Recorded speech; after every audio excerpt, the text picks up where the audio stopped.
line! You will address me as chief, is that understood? Yes, chief! You make one phone call only. You have 1 minute, go. Go!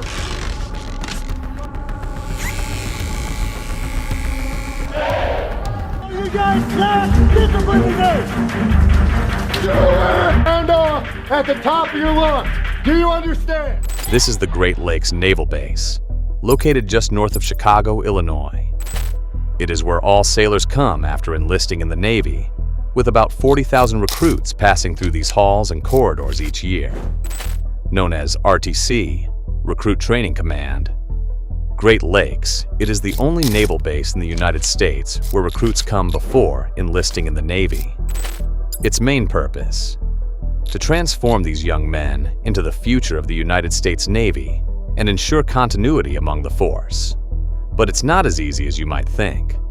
About 1 out of every 10 applicants will not make it, with the other 90% eventually being deployed all over the world to ensure the protection of U.S. assets.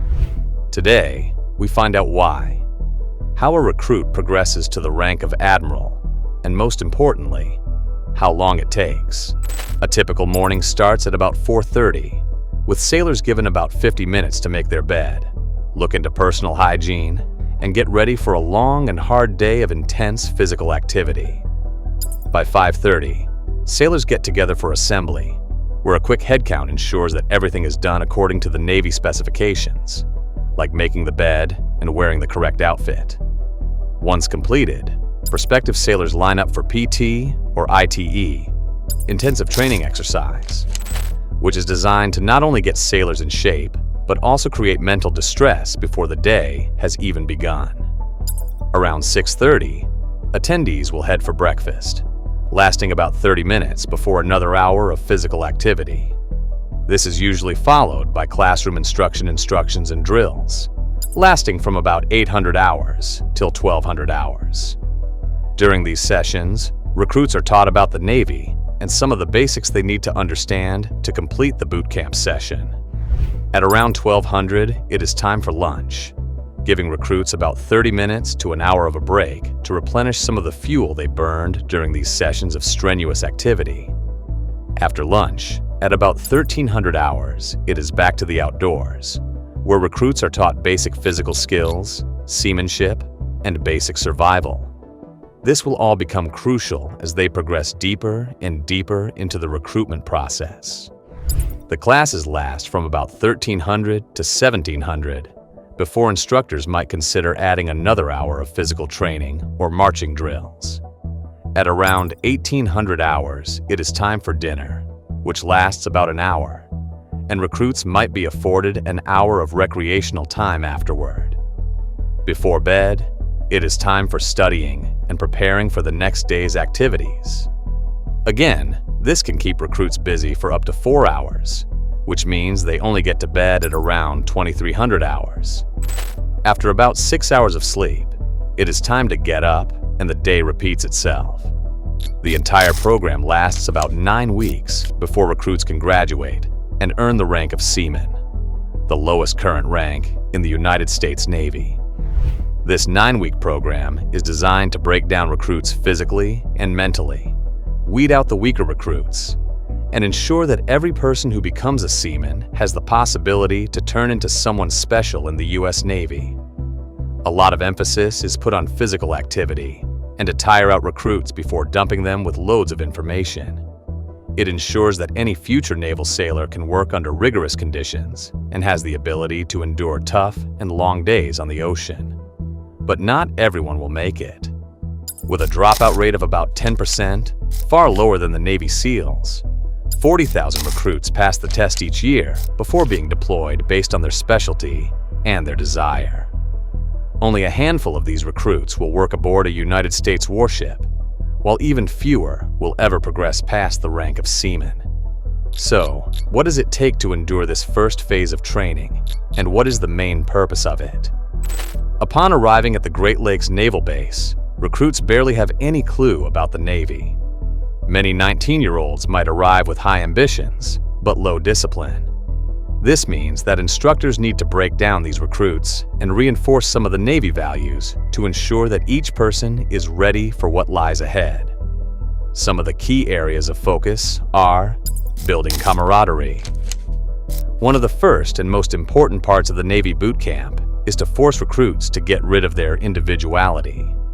While each recruit can still be themselves, the main purpose is to ensure that recruits get along. Many training activities are specifically designed to force recruits to rely on each other and use teamwork to proceed. It will naturally lead to an even deeper bond between recruits, which should ensure that each person who graduates can work within a team while understanding the bond between each other that is needed to be successful. Building camaraderie is also a very important part of the process, which helps to weed out recruits who cannot work together in a team. Enforcing naval values, forged by sea. This is the main slogan of the United States Navy, and it is regulated by a very specific code of conduct and a certain set of values. One of the main goals when a recruit enters a naval boot camp is to understand these values, which are often enforced through physical training and specific drills. Recruits have to attend a variety of classes, each designed to teach them about the Navy and to ensure that they truly understand what awaits on the other side of the 9-week program. Discipline. The United States Navy cannot survive without discipline, and before even starting the program, discipline will be one of the first things a recruit has to understand. This involves things like always being on time, making sure your clothing is correct for the day's activities, and more importantly, making your bed. Discipline is enforced through things like exercise and drills. The Navy refers to this as an intensive training exercise, which continually breaks down the will of recruits and often feels like punishment when they don't complete tasks as was ordered by the instructors. Discipline is arguably the most important part of boot camp, which is also the least exciting part of the program if you ask recruits. Ensuring physical readiness. When it comes to physical training and drills, it is not only about punishment. The United States Navy also has a set of standards, which recruits need to comply with before graduating. Recruits need to be at least 5 feet tall while falling within a specific range when it comes to weight. The weight range is determined by the height of the individual and will be heavily scrutinized before even setting foot on the Great Lakes Naval Base. Once they arrive at the base, it is the job of the instructors to make sure that recruits remain in optimal physical condition when it comes to graduating. But even before reaching boot camp, recruits need to do a PRT, physical readiness test, to ensure they can endure these strenuous activities. Recruits will receive a Navy-approved Standards Transitions, Acknowledgement, Requirements, and Training START Guide, which is vital to ensure that each person is ready for what is to come. However, since obtaining the rank of seaman requires a physical test, recruits need to pass a physical readiness test. First on the list is the Physical Aerobic Cardiovascular Endurance Run Pacer test, which sets out specific standards and targets that each recruit needs to meet to comply with the Navy requirements. Yes, this means that a little bit of training beforehand will be required. From here, recruits need to perform more tests, which include a 1.5-mile run, push-ups, sit-ups, and forearm plank, among many others. Once again, specific guidelines have been set aside, which a recruit needs to meet to ensure they have the optimal level of fitness to even join the Navy. Points are awarded for each of these activities, and a recruit needs to make sure they meet these standards. It is usually here where many applicants drop out and need to reapply to the program the following year. As mentioned, most recruits who do make it past these tests are in ideal physical condition and have a 90% chance of graduating from boot camp. Moreover, interviews are also conducted with these recruits, and they will need to overcome a few mental tests. These are not as strenuous, but the Navy needs to make sure that those who do apply are of sound mental health. The mental health and endurance are also closely monitored during the 9-week program, where many recruits often drop out. In essence, the United States Navy doesn't take any chances when it comes to making sure they have the best possible recruits and continue feeding the Navy some of the best personnel they can find. But how do specialties work so early in the Navy, and when does a recruit specialize?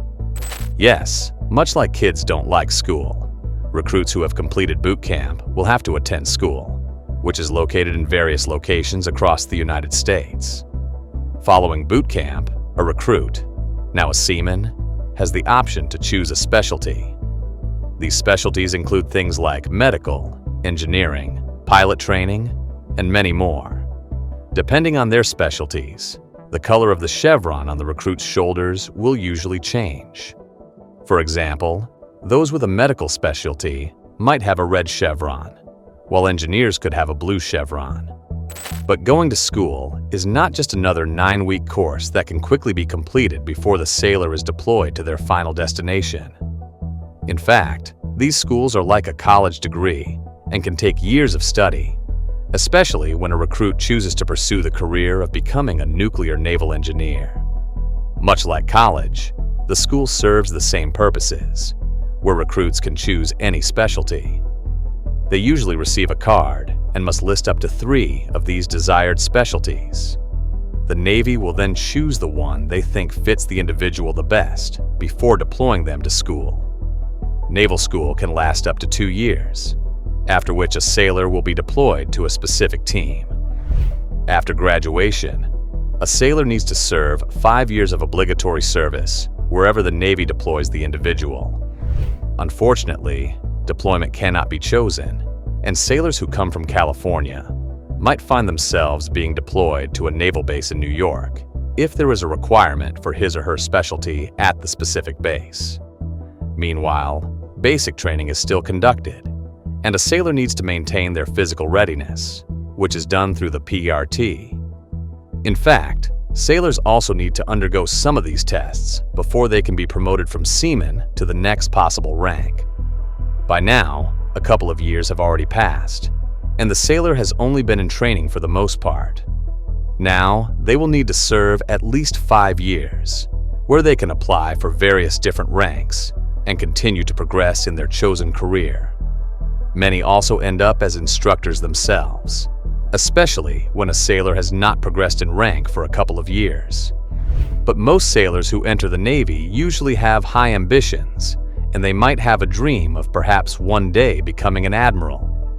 Now, we have already made a video discussing all the various Navy ranks, so we won't be going into too much detail.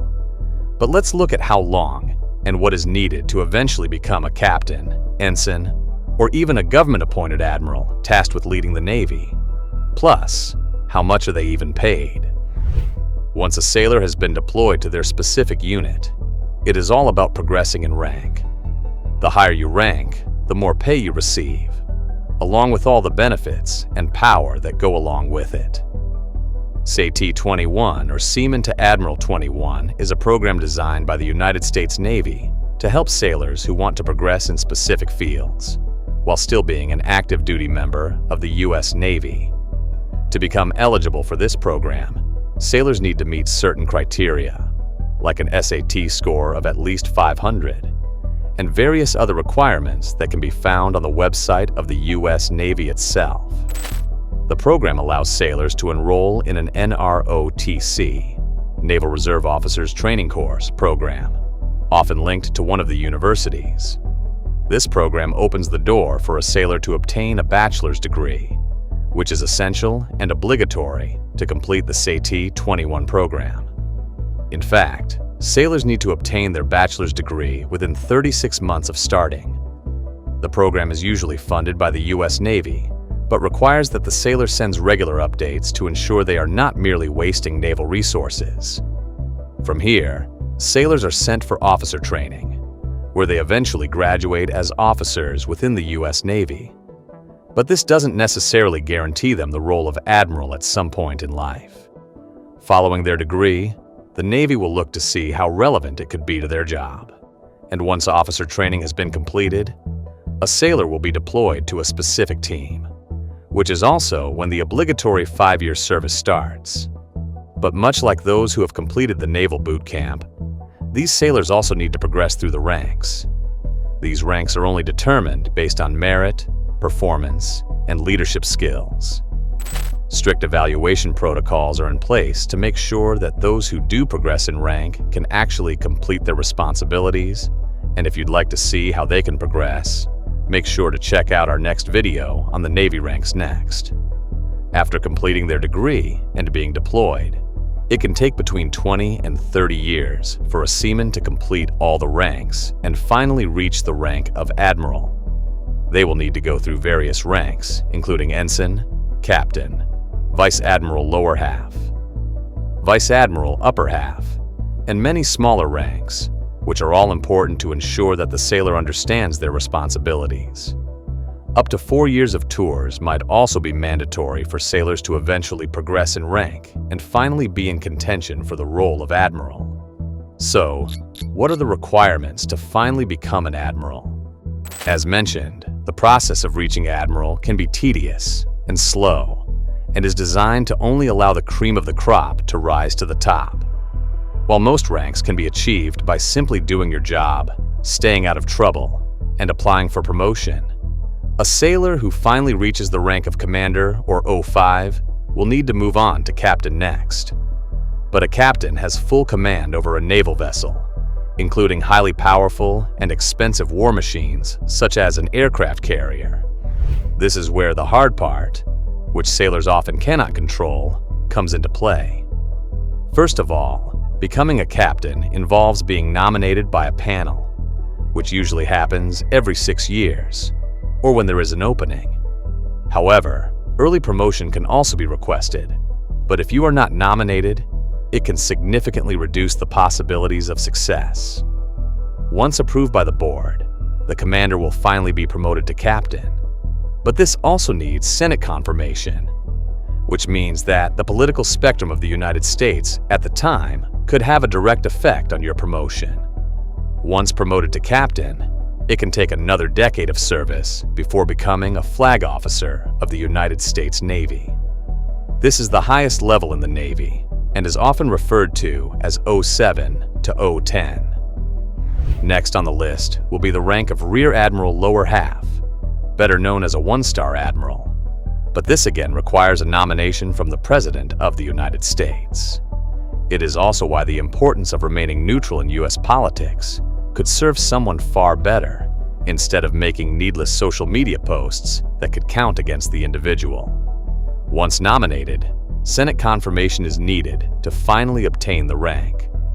Progressing further to finally reaching the level of a 4-star admiral will require even more scrutiny and merit.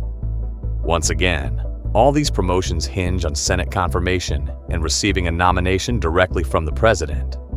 Essentially, a sailor can spend almost 3 decades in the Navy before they ever get the opportunity of being promoted to admiral. This is also an administrative job, where the admiral will directly report to the United States Secretary of Defense. An example of this is none other than Admiral William McRaven. Admiral McRaven is the man responsible for the takedown of Osama bin Laden in Operation Neptune Spear, where 2 teams of U.S. Navy SEALs were deployed to take down the most wanted terrorist in the world, along with the Army Rangers, and direct communication with President Barack Obama. An operation was launched in the dead of the evening in May of 2011.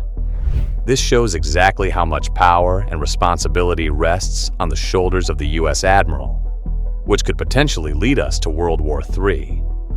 Fortunately, the operation was a modest success, which even brought the Admiral into direct contact with the President. To ensure that operations like these continue to succeed, a lot of scrutiny is placed on the selection of admirals, with only 6 being active at any given time. Only 4 of these 6 are active duty officers, whereas the other 2 can hold administrative positions such as the Chief of Naval Operations, who reports directly to the Joint Chiefs of Staff. But there is one elusive rank that many sailors have the ambition to achieve, and this is the rank of Fleet Admiral. The Fleet Admiral is the only 5-star flag officer in the U.S. Navy, and once again requires a nomination from the President. This position hasn't been held since the 1970s and ensures full control over the U.S. Navy branch. The Admiral also receives active duty pay for life, with admirals such as Leahy, King, and Nimitz among the most famous. Nowadays, the position is reserved for wartime operations, leaving it vacant and fully relying on the 6 admirals to get the job done. But very few sailors ever make it close to this rank, so let's find out why. As you can see, going from a seaman to an admiral is certainly not an easy task. Aside from hard work and dedication, a lot of luck and even some good connections are very important. However, about 10% of individuals who set their sights on this illustrious position would fall out while still doing boot camp. From here, only about 1% will potentially reach the rank of admiral at some point during their careers. With so much expected of a sailor while climbing the ranks, and the level of dedication, many often choose to retire or to find different jobs that bring them closer to their families or even home. Bad decisions can also hamper the progression of a sailor, perhaps arriving late or having some fun with friends, and going AWOL are all stains that can make it much easier for a board of selectors to deny someone a promotion. Essentially, only those with an unblemished record within the Navy will ever come close to reaching these higher ranks that also come with a lot more responsibility. Moreover, there are only 6 available slots at any given time, and many sailors will need to wait it out. But this can be impossible if they must retire from the Navy by the age of 64. It is for this reason that the ranks from junior officer to flag officer are often referred to as Death Valley. With a high level of attrition and sailors potentially choosing to leave the Navy for the private sector, keep in mind that many of these sailors, especially those who obtain a bachelor's degree, have far greater and more lucrative opportunities in the private sector, which leads to high levels of attrition and forces many potential future admirals to rather leave the service. Finally, it is the level of competitiveness that can also lead to some sailors dropping out. Since politics plays a huge role in earning some of these more lucrative promotions, some might simply choose to avoid it altogether. So, does the Navy at least have a good pay structure for recruits and seamen? Upon entering the Navy, recruits are likely to earn a similar pay to that of an E-1 enlistee. Currently, this is about $2,320 per month, but also includes numerous benefits such as medical and food allowance. Sailors who progress and finally obtain the rank of seaman will see a very small salary increase, but it continues to grow as the individual progresses through the ranks. Moreover, specialized recruits, such as those who obtained a bachelor's degree, might receive slightly better compensation based on their training and their value to the Navy. But perhaps the biggest goal is to receive the pay and benefits of a United States admiral. With a yearly base pay of about $221,900, which does not include various benefits such as medical and car grants, it means a 4-star admiral can certainly make a good life for themselves. Since no fleet admiral is currently enlisted in the Navy, it means that the 4-star admirals are currently the highest rank within the Navy. The bigger question is whether or not it is worth doing this, considering the ample opportunities outside the Navy. It could also lead to a massive outflux of recruits who'd rather choose to pursue jobs in the private sector. The status and prestige that goes along with being an admiral can certainly make the job incredibly appealing. Having the ear of the president and commanding forces strong enough to take down entire countries is certainly a very appealing prospect. But the work that goes into reaching this level is immense, and those who dare try can find themselves sacrificing a large chunk of their lives in order to obtain this. As mentioned, it is also the reason why many people would rather choose to move to the private sector or resign from the military during the Death Valley period. Since the United States doesn't have any form of conscription, it could be hard to keep such a powerful force, especially since the country is not currently in wartime. On top of this, the Navy also competed with various other branches of the military, including the Space Force, Army, Marine Corps, and Air Force. Since all these branches are completely separate, someone might rather choose the path of a Marine, which completely disqualifies them from the Navy ranks.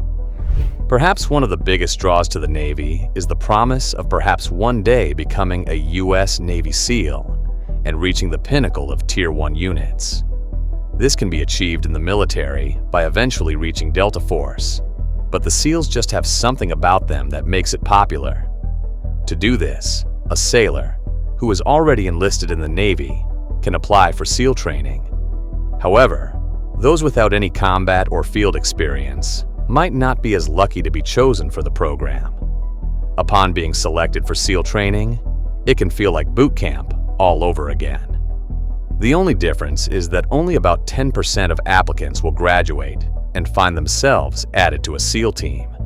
It is usually the SEALs themselves who get to choose who enters their team. SEAL training is a whole video by itself and involves things like BUDS, Basic Underwater Demolition/SEAL, at the Naval Special Warfare Center in Coronado, California. It involves a rigorous 6-month training program designed to push sailors to their absolute limit. In fact, the goal is to see how many people will drop out. But for those interested in learning more about the SEALs, let us know in the comments and we will be sure to make a video. Essentially, the United States Navy is one of the most sophisticated and highly trained military units in the world. It has tons of resources and some of the best sailors who are highly trusted in operating billions of dollars of military equipment. Do you think you can overcome boot camp and perhaps become a U.S. Navy SEAL or admiral? Let us know in the comments below. Also, make sure you are subscribed to our channel for all your latest military content.